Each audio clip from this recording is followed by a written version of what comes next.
When looking at the Boston Celtics' current roster, it's hard to envision them undergoing a significant restructuring before the February 9th trade deadline.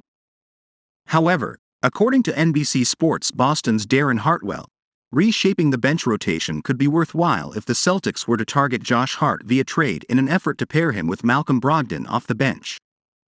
Given Hart's hefty contract, the C's likely would have to trade Gallinari and one or two other players to absorb his salary.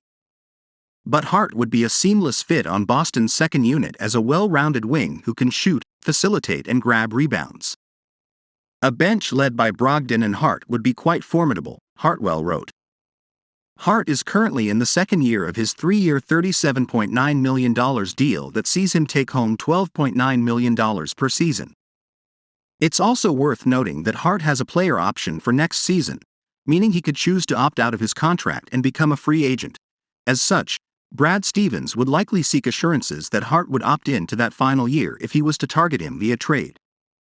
Trading Danilo Gallinari is an option for Boston. According to a January 6 report by NBC Sports Boston's Chris Forsberg, the Celtics are currently at a crossroads with Danilo Gallinari as they look to improve their roster for what appears to be a potential championship push while also remaining faithful to the player they acquired via free agency this past summer.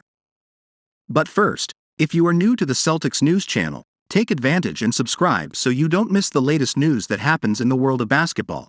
We are always bringing you firsthand here. Enjoy and like this video, so that YouTube continues to bring you the latest Celtics news in the world of basketball. It might be somewhat cold to trade him as he rehabs without having never played a minute in a Celtics jersey. Alas, it goes back to the bottom line. The Celtics are on a quest for a title, and you have to use every asset available.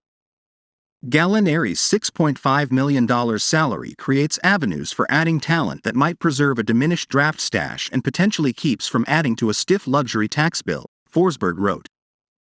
Gallinari, 34, hasn't played for the Celtics this season due to injuring his ACL while playing for the Italian national team at the FIBA Eurobasket competition this summer and could find himself being floated as a potential trade chip in the coming weeks. Peyton Pritchard could benefit from a trade. On November 22, The Athletic's John Hollinger wrote about Peyton Pritchard's need for a trade, noting how the third-year guard would benefit from moving to a team that could provide him with a consistent role and opportunities for growth. Pritchard is 25, shoots 41.2% career from three, and has another year left beyond this one on a rookie contract that pays him peanuts. He's valuable.